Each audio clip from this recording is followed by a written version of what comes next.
भी मेरी जाग भी बाहों को दीजिए, थोड़ी फुर्सत भी मेरी जाग भी बाहों को दीजिए।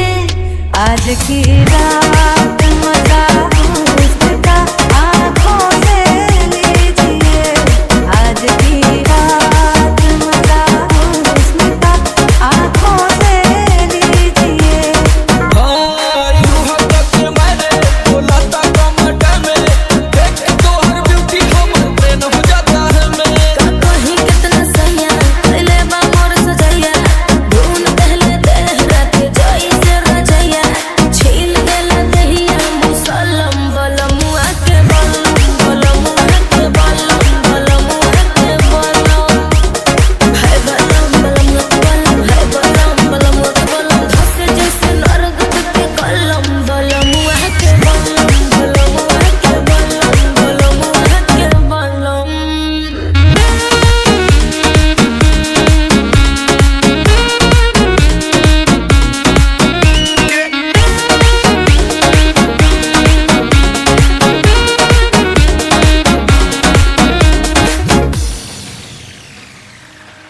मेरे महबूब समझिए जरा मौके की नजाकत, घुंघटा उठावते ही से जिया पगाड़ी